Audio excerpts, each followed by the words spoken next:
dia, gente. Vamos falar um bom dia mais.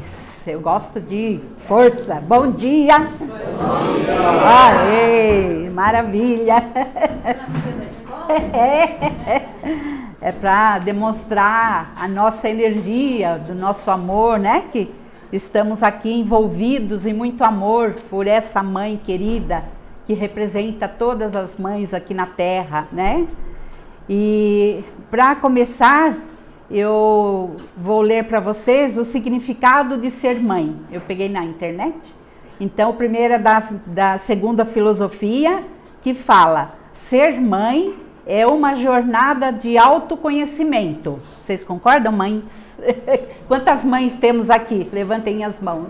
Pode ser biológica, pode ser solo, adotiva, mãe de sobrinhos.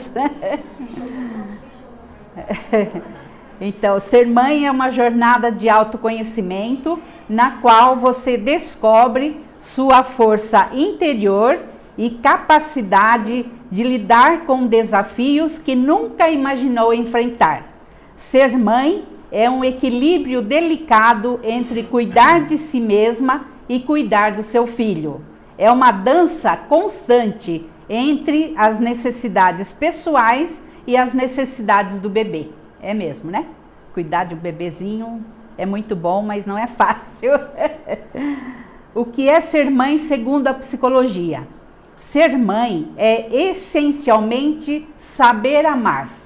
Significa dar afeto, estimar, proteger, cuidar, e esta função maternal não se esgota na relação com os filhos biológicos, mas pode ser exercida em relação a todas as pessoas com quem assumimos este papel cuidador e afetivo. Eu achei assim bem legal, porque hoje em dia a gente sabe que tem até homem que é mãe, né? Cuida dos filhos sozinho. O exemplo maior é o Divaldo Pereira Franco, né? Que adotou, acho que mais de 400 crianças, né? 600 crianças. E a família dele se multiplicou, hoje deve estar acima de 30 mil. Pois é. É um belíssimo exemplo, né? É. As mães são responsáveis por nutrir e criar os seus filhos, enquanto equilibram o trabalho, as responsabilidades domésticas e os interesses pessoais. Desempenham um papel vital em moldar a próxima geração e garantir que os seus filhos cresçam para serem adultos responsáveis, atenciosos e bem-sucedidos. Olha que papel importantíssimo, né? E agora vamos ao desafio de falar desta mãe maravilhosa, Maria de Nazaré. Então, para fazer esta palestra, eu fui buscar, eu li, né, esses dois livros. Esse aqui é José Carlos Leal, tá? É aqui do Lar, se alguém depois quiser pegar emprestado, pode falar com a Liana aqui. E esse outro aqui, o Miramês, o Espírito Miramês, e o médium que escreveu foi João Nunes Maia. E este livro aqui, ele é grosso, muito detalhado, e foi de onde eu preferi pegar todas as informações, porque aqui ele dá início, origem, né, do porquê de Maria ser mãe de Jesus, toda a história dela, desde o seu nascimento, o antes do nascimento, o que aconteceu, aí depois a infância dela, o casamento, o nascimento de Jesus, a sua vida com Jesus e a sua morte, a sua partida de novo para o plano espiritual, tá? Eu achei assim, ele é grande, dá até um pouco de cansaço de ler, mas é muito interessante, viu? Então, recomendo aí a leitura para quem quiser. É aqui da casa também, você pode depois pegar aí emprestado, tá? No livro A Caminho da Luz, que o Chico Xavier escreveu pelo Emmanuel, no primeiro capítulo, que fala sobre a gênese planetária, ele diz que Jesus faz parte de uma comunidade de espíritos puros e eleitos pelo Senhor Supremo do Universo, em cujas mãos se conservam as rédeas diretoras da vida de todas as coletividades planetárias. Então Jesus é um dos embaixadores e é o nosso diretor-mor que acompanhou o nascimento do nosso planeta Terra. Ele já existe há bilhões de anos, né? Teve uma trajetória evolutiva muito rápida e hoje então ele faz parte dos engenheiros siderais que constroem e acompanham os mundos. E ele então se reuniu com os outros iguais a ele nas proximidades da Terra para a solução de problemas decisivos da organização e da direção do nosso planeta, e por 2 vezes no curso dos milênios conhecidos.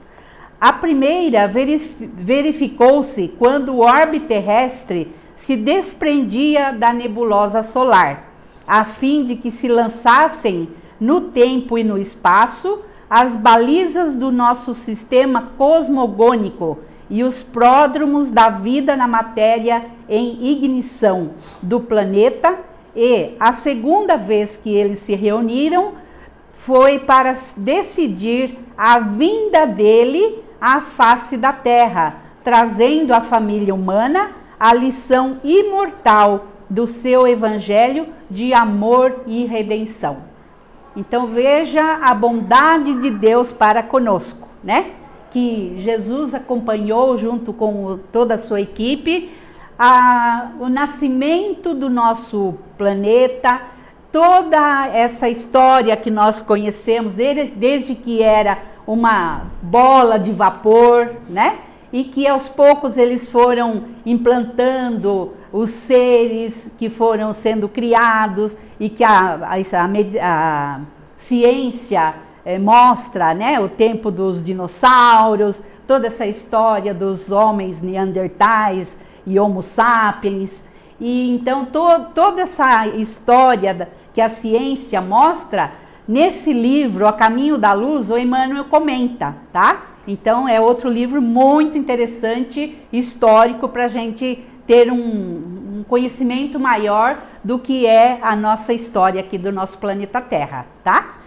E aí então, nessa segunda reunião que Jesus teve para decidir que ele vinha na Terra, ele foi escolher um espírito quase do mesmo nível que ele. Então, pela bibliografia, fala-se que Jesus é o maior espírito, o espírito mais evoluído que já desceu no planeta Terra. E Maria de Nazaré é o segundo em escala evolutiva, tá? E por que ele escolheu Maria? Que na verdade, no plano aonde ela vivia, ela era chamada de Sofia.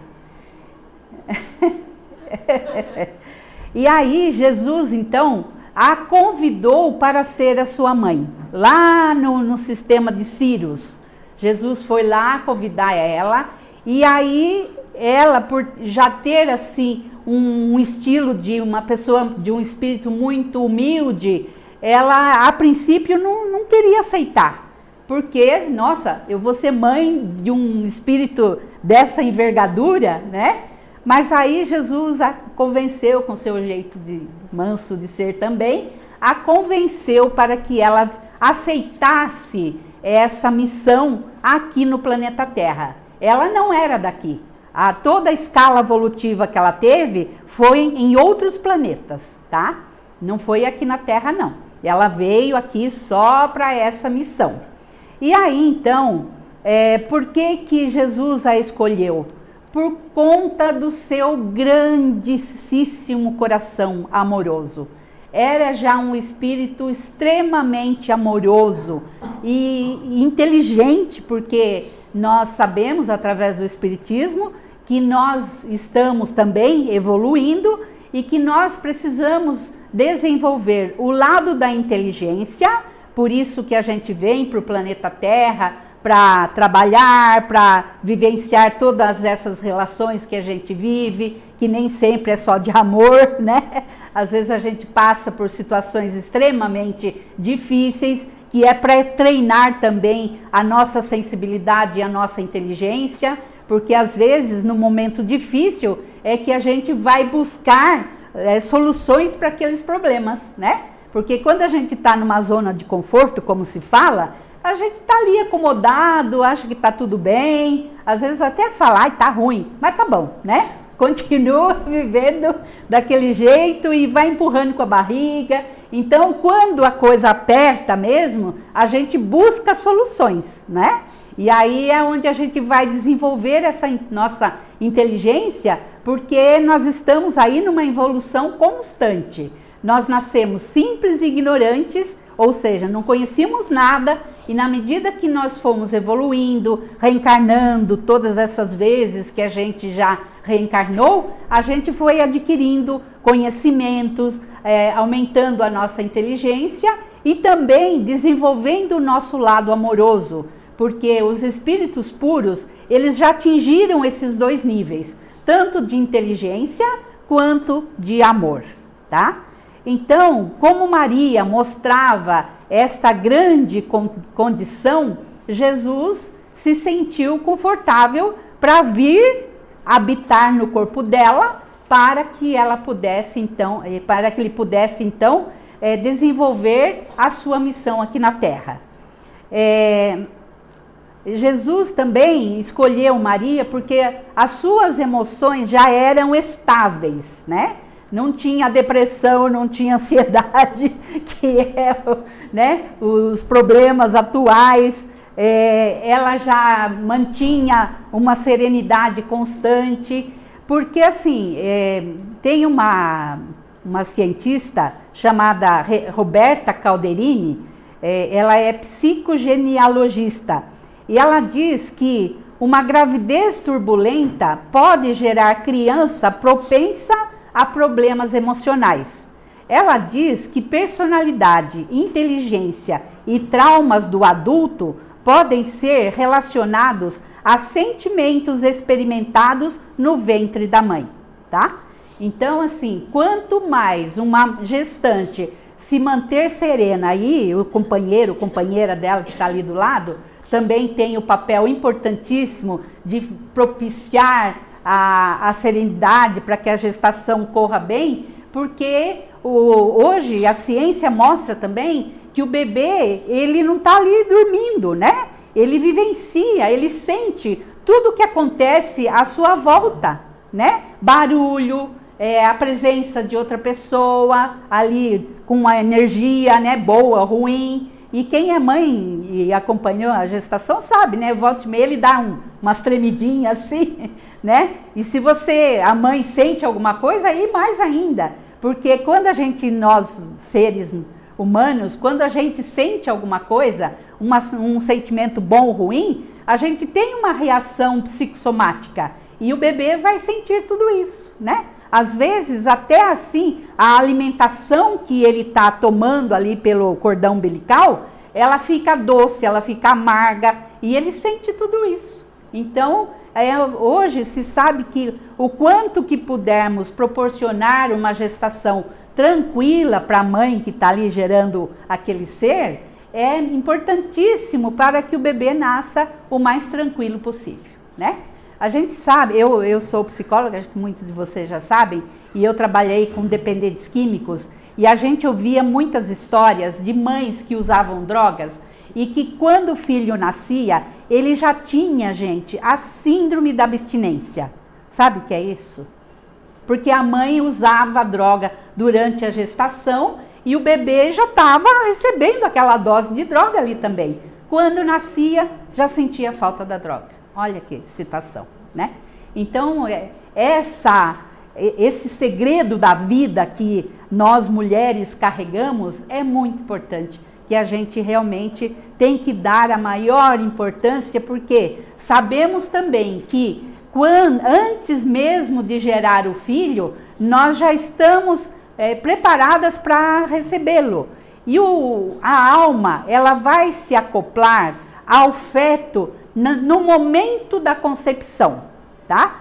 Tem um dos livros do Chico Xavier, que o André Luiz escreveu, eu não lembro bem o nome, não sei se é o Entre a Terra e o Céu mesmo, é que eu leio todos aí, depois meio que bagunça na minha cabeça para falar o nome certinho, mas ele conta a história de um espírito que precisava reencarnar num casal, e esse espírito, ele tinha uma dívida muito grande para com aquele espírito, aquela alma que ia ser o seu pai.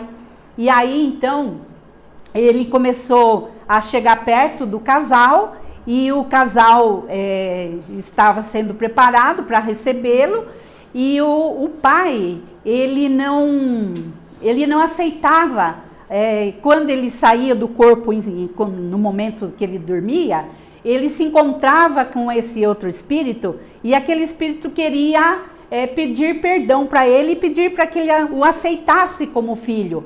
Mas ele acordava assustado, porque para ele aquele espírito era um fantasma, era um monstro, porque tinha aquela ligação ruim do passado, né?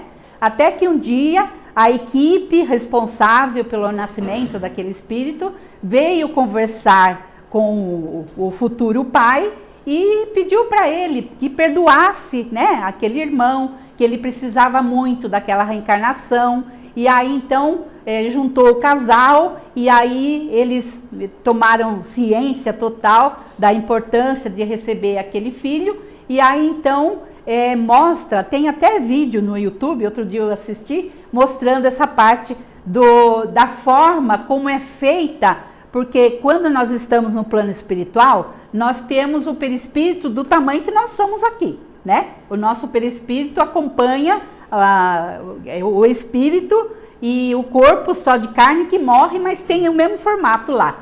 E aí, para haver esse momento da reencarnação, esse perispírito, ele vai diminuindo, é feito passes magnéticos nele, e ele vai diminuindo de tamanho até virar aquela mínima célula que vai animar o encontro do espermatozoide com o óvulo, e todo o caminho que ele percorre até o útero, e o espírito então já vai se acoplar nesse gameta, e aí ele vai então crescer junto com naquele feto. É uma coisa linda, viu? Assista no YouTube, que é bem bacana essa história, que eles fazem a imagem, né, de ver assim a diminuição do perispírito para ele poder acoplar. Porque daí a gente sabe, através do espiritismo também, que o feto vai nascendo com todas as características, grande parte da genética dos pais, mas grande parte da influência do perispírito, tá? Então, nesse perispírito, tudo que tiver contido ali, de defeitos, de traumas psíquicos, a personalidade, tudo vai crescer ali com aquele feto, tá? Então é algo assim, um processo que é só mesmo o nosso pai criador que pôde inventar isso, criar isso, né? É algo assim muito maravilhoso. Então, nesse livro aqui, o Miramês, ele diz que foge ainda a nossa compreensão e da nossa ciência terrena a gestação, a concepção de Jesus no ventre de Maria, que não teve, ele fala aqui, tá? Que muitos espíritas, palestrantes, até comentam sobre isso, a virgindade de Maria, que isso não é muito relevante, mas que né, pela Bíblia católica principalmente se fala dessa virgindade e tal, mas o Espírito Miramês fala que José não teve participação, tá? Porque assim, quando eles se casaram, era costume na época Os homens que pasmem nisso, as mulheres de hoje, então, eles não tinham a relação sexual logo em seguida, não tinha lua de mel. Eles ficavam 7 dias coabitando primeiro, para depois ter a união carnal, tá? E Jesus foi concebido justo nessa época, então José ficou meio assim, né? Mas eu vou falar isso mais depois também. Eu só quis pegar o gancho do que eu já estava falando. Hoje em dia nem espera casamento, né? Quanto mais casar, fica 7 dias ainda, né, meninos? Então, como Jesus precisava de um espírito puro, ele escolheu Maria de Nazaré, e aí então Maria, aceitando a missão, ela vem para o planeta Terra com uma equipe enorme de espíritos puros como ela, para preparar a psicosfera do nosso planeta, principalmente da região onde ela ia reencarnar, e preparar os seus pais. Segundo este livro, o pai dela e a mãe já tinham uma certa idade e eles não tinham filhos. E ele, como um religioso que participava da sinagoga o tempo todo, e naquele tempo os judeus, eles tinham muito preconceito para com casais que não tinham filhos. E o pai dela, então, era meio alvo de preconceito na época, né? Então, ele foi para um deserto lá rezar bastante, pedir a Deus se não seria possível ele ter filhos, né? Porque, né? E aí, quando ele voltou, logo em seguida, a Ana, que é a mãe de Maria, engravidou dela.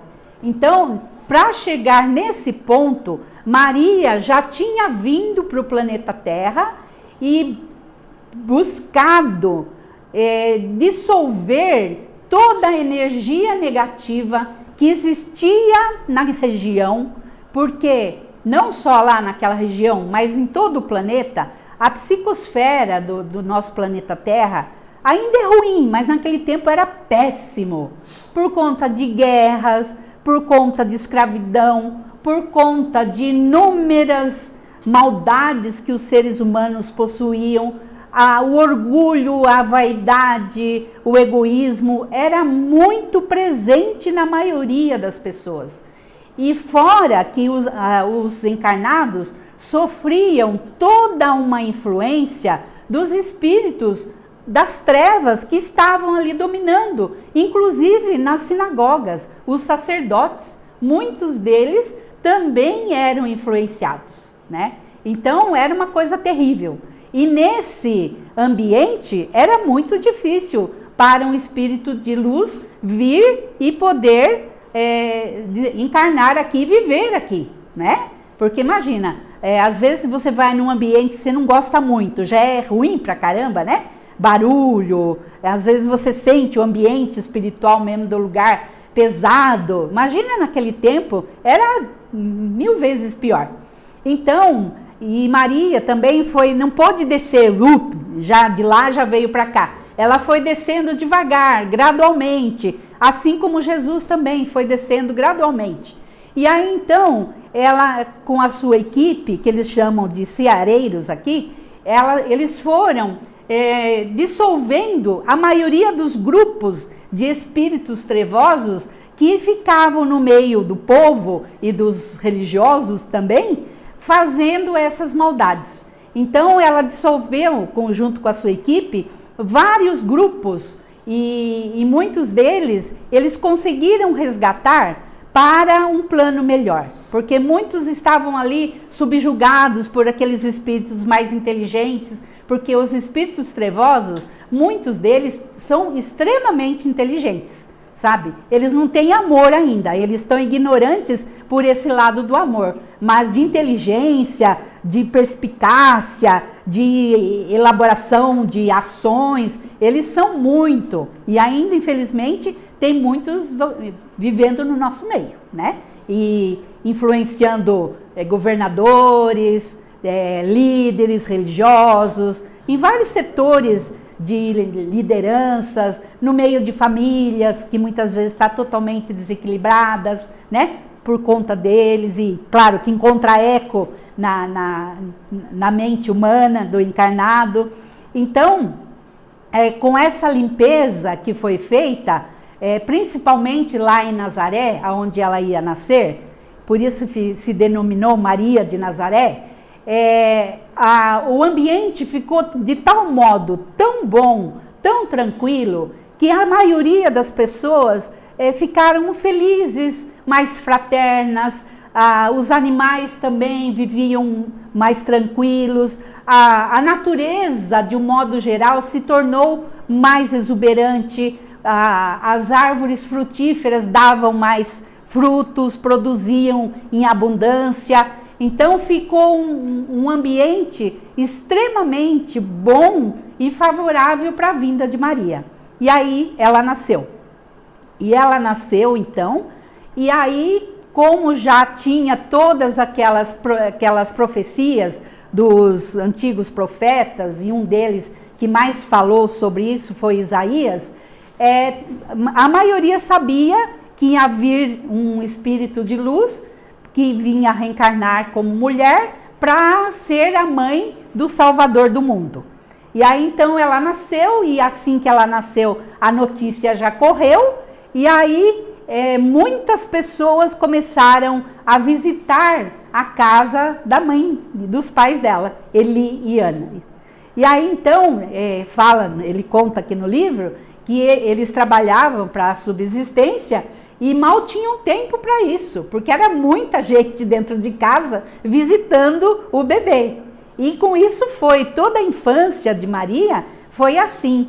E ela se mostrava, além de linda, uma menina linda, que é mais ou menos aqui, como esse retrato mesmo, ela era uma menina muito vivaz, de uma serenidade, de uma inteligência, do conhecimento, porque mesmo criança, ela já tinha conhecimento da sua missão, enquanto mãe de Jesus, tá? Porque o espírito, quando ele é puro, ele não tem esse esquecimento que nós, pobres mortais, temos.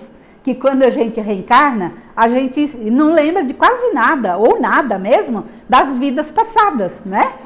E aí você fala, poxa, será que eu vivi mesmo outras vidas? Aí a gente vai constatar pelas coisas que a gente vive, né? Às vezes é uma humilhação que a gente tem. Por que eu fui humilhada? Por que eu sofri isso? Ah, minha filha, o nosso passado lá atrás é que o diga por que a gente está passando por essas situações, né? E ela, então, tinha essa vivacidade, já tinha o conhecimento das leis de Deus. E aí, os sacerdotes de Jerusalém se interessaram, porque como eles eram os doutores da lei, do conhecimento das profecias dos profetas, eles foram, 3 deles foram lá visitar o lar de Maria. E aí os pais dela ficaram até um pouco preocupados, porque, nossa, doutor da lei aqui na minha casa, simples. Mas os 3 se apaixonaram por ela e ficaram gostando muito dela, porque ela até confrontava muitas coisas que eles falavam, porque eles perguntavam, né? Porque eles viviam às custas do povo. Eles recebiam dízimos e tudo assim, que era extra das pessoas que ralavam lá, que trabalhavam pra caramba, eles pegavam.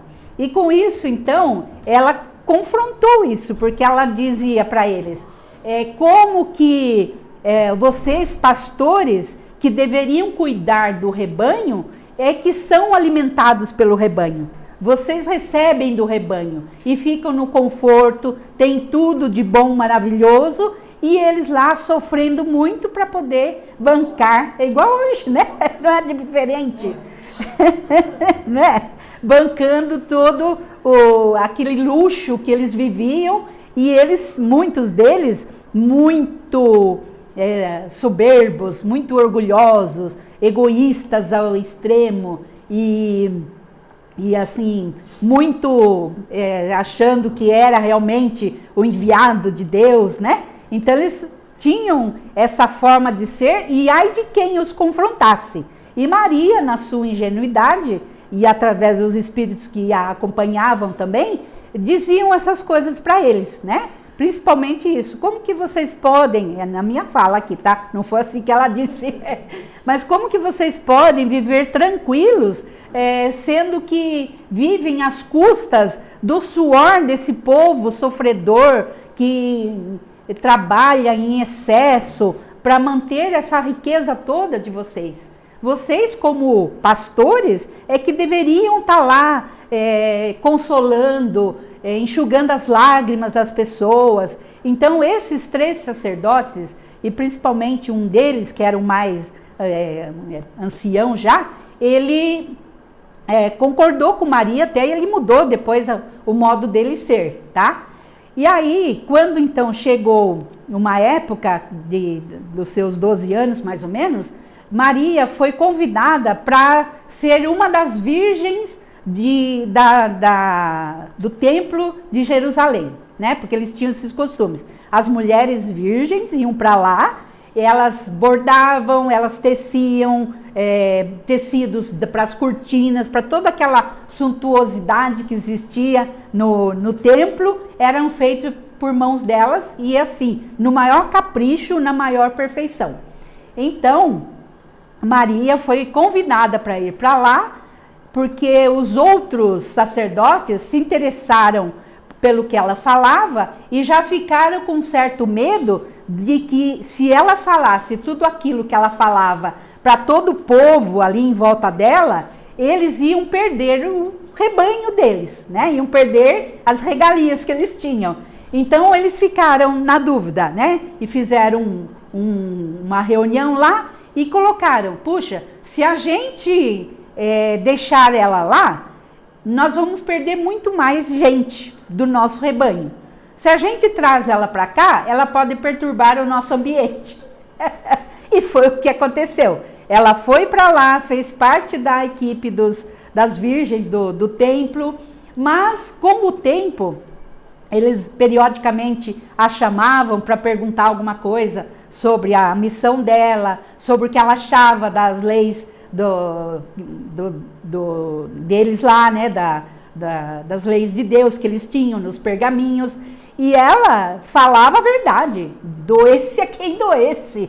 Ela não tinha muita política, né? Ela falava a verdade, e isso incomodou demais muitos deles, e muitos deles então, depois se reunindo assim, numa reunião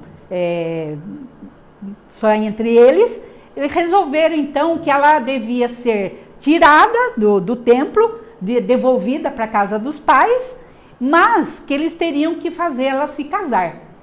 E aí então, como José era um carpinteiro que vivia fazendo trabalhos lá para eles, o banco, tudo quanto é coisa de serviço de madeira, ele que fazia para o templo, eles viram nele a pessoa adequada para se casar com Maria.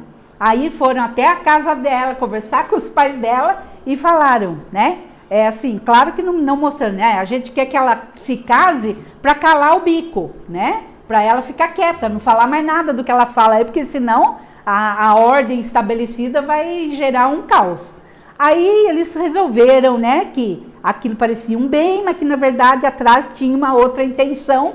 E aí foram falar com os pais dela, que queriam que ela se casasse. E aí, entre os 15 e 16 anos, ela se casou com José. E aí, então, quando ela se casou, quando viu José também, quando a viu, eles ficaram assim, meio receosos, porque José teve um sentimento de inferioridade, porque ele não era ainda um espírito do mesmo nível de Maria, né? Mas eles já tinham vivido lá nos bilhões de anos atrás, já tinham tido alguma situação, e José tinha uma certa dívida com Maria, né? Então, através dos sacerdotes, né? Ainda Deus ainda estava escrevendo o caminho correto, né?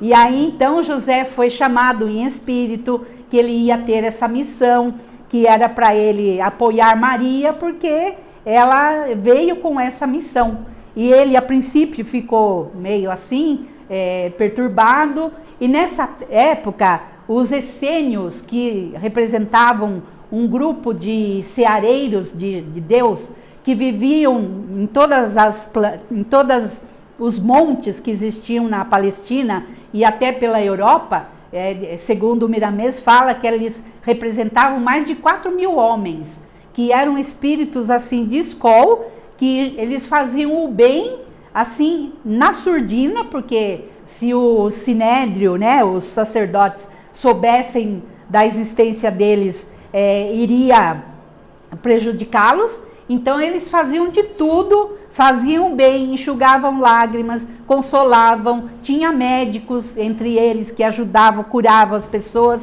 mas tudo sem falar o nome deles.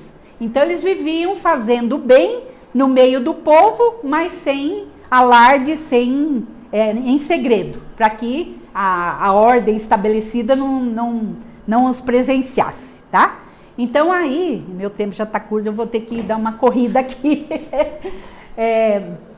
Então aí, Maria foi depois, conversava muito com os essênios, e José já tinha uma participação nesses grupos. E ele também já estava fazendo bem e tal. E aí então, já tinha um certo preparo para poder viver com Maria. Aí houve o casamento, os sacerdotes se preocuparam de alardear o casamento deles, né? Para que, agora, pensando que agora a Maria vai ficar quieta, não vai falar mais nada, vai se preocupar com o marido e com os filhos, e aí vai deixar a gente aqui tranquilo. Aí então aconteceu dela se casar com José. José ficou meio assim, né? Porque quando os espíritos vieram colocar o espermatozoide espiritual em Maria para que houvesse a concepção, então José ficou meio assim, como assim? E eu? Não participo dessa história?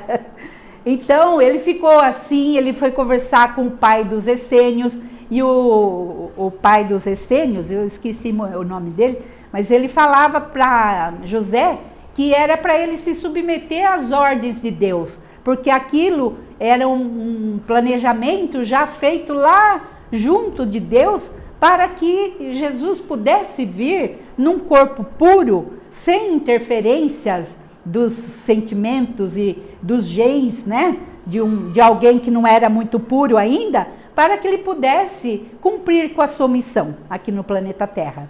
E aí então a gestação de Maria foi tranquila, o nascimento também foi feito, segundo o livro aqui, por espíritos lá do outro plano, que ela não sofreu nada, e Jesus não nasceu ensanguentado como os bebês nascem, né? Então foi uma gestação extremamente boa e um nascimento extremamente bom, tá?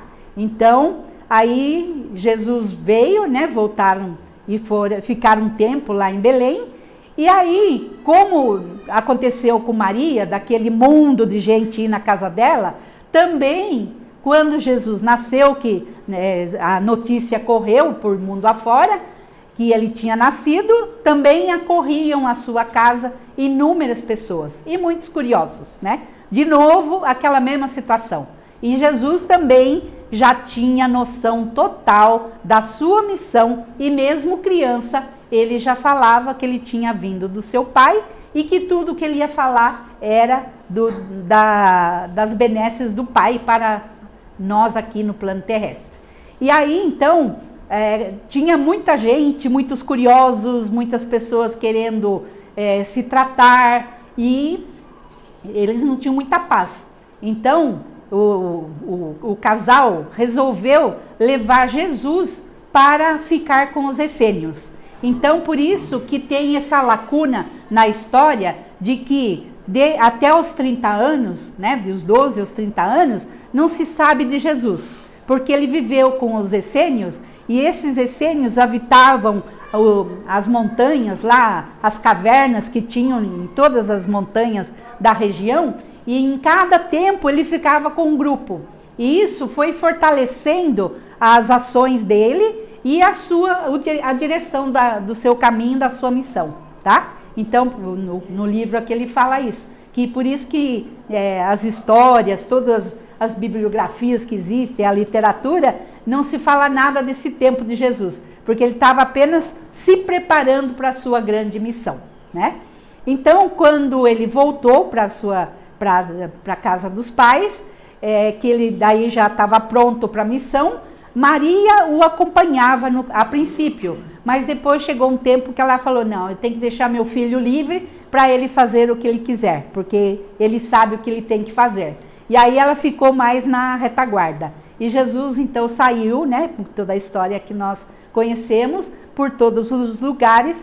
E um detalhe interessante, que quando ele era bebê, que ele foi subindo, eles foram apresentá-lo no templo, que era um costume da região, e aí eles se encontraram nas escadarias, 2 essênios, e aí um deles tinha um problema sério de coluna, e eles, tão felizes com o nascimento de Jesus, cada um quis pegar Jesus no colo. E esse que tinha problema de coluna, sentiu umas fisgadas assim na coluna e foi curado naquele mesmo instante. Depois disso não teve mais problema de coluna. Então Jesus naquele momento, né, já estava operando a cura que ele ia fazer muitas vezes aí. E aí então, toda a trajetória que a gente conhece de Jesus, e Maria sempre ali ajudando e fazendo a caridade e fazendo de tudo que ela podia pelas pessoas, aí agora mais surdinamente, né, não com muita ênfase, e até o momento do Calvário que ela acompanhou inteirinho, já sei que estou terminando,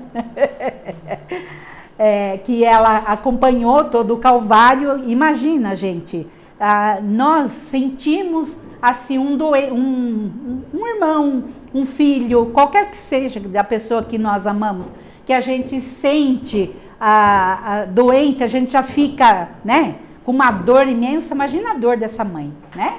Algo extremamente incomparável, né? A gente não tem nem como comparar, né? A dor que ela deve ter sentido de ver o filho dela, que ela falava, mas o que ele fez de errado? Ele não fez nada de errado, só fez o bem. E com toda aquela situação, ninguém, os que foram curados por ela, ninguém apareceu ali para defendê-lo, todo mundo sumiu, né? E porque já estava escrito que seria assim, né? Então ela acompanhou todo esse calvário dele, muito triste e tal, e Jesus, quando estava na cruz, falou que para ela ficar com João, que o João seria o filho dela a partir daquele momento, e eles foram viver numa casinha lá em Éfesos. E lá ela continuou nas suas obras de caridade, fazendo bem para muitos, até que ficou velhinha, e Jesus veio conversar com ela, dizendo que tinha chegado o momento dela ir, e falando para ela que ela seria a rainha do seu reino, a partir daquele momento. E ela se foi e quis continuar olhando pelos desvalidos da terra. Por isso que até hoje ela está no nosso meio, e que a gente pode e deve pedir para ela todas as necessidades que temos de ser atendidas, porque ela nos atende, tá? Então é mais ou menos isso a nossa história, e eu achei assim muito da hora, né? Para encerrar, eu só vou ler aqui uma reverência que o Espírito Bittencourt Sampaio faz à Mãe de Jesus nesta tocante oração. Anjo dos bons e mãe dos pecadores, enquanto ruge o mal, Senhora, enquanto reina a sombra da angústia, abre o teu manto, que agasalha e consola as nossas dores. Nos caminhos do mundo há treva e pranto. No infortúnio dos homens sofredores, volve a terra ferida de amargores, o teu olhar imaculado e santo. Ó Rainha dos anjos, meiga e pura, estende tuas mãos à desventura e ajuda-nos ainda, Mãe piedosa. Conduze-nos às bênçãos do teu porto e salva o mundo em guerra e desconforto, clareando-lhe a noite tormentosa. Que Jesus nos abençoe e Maria nos abençoe.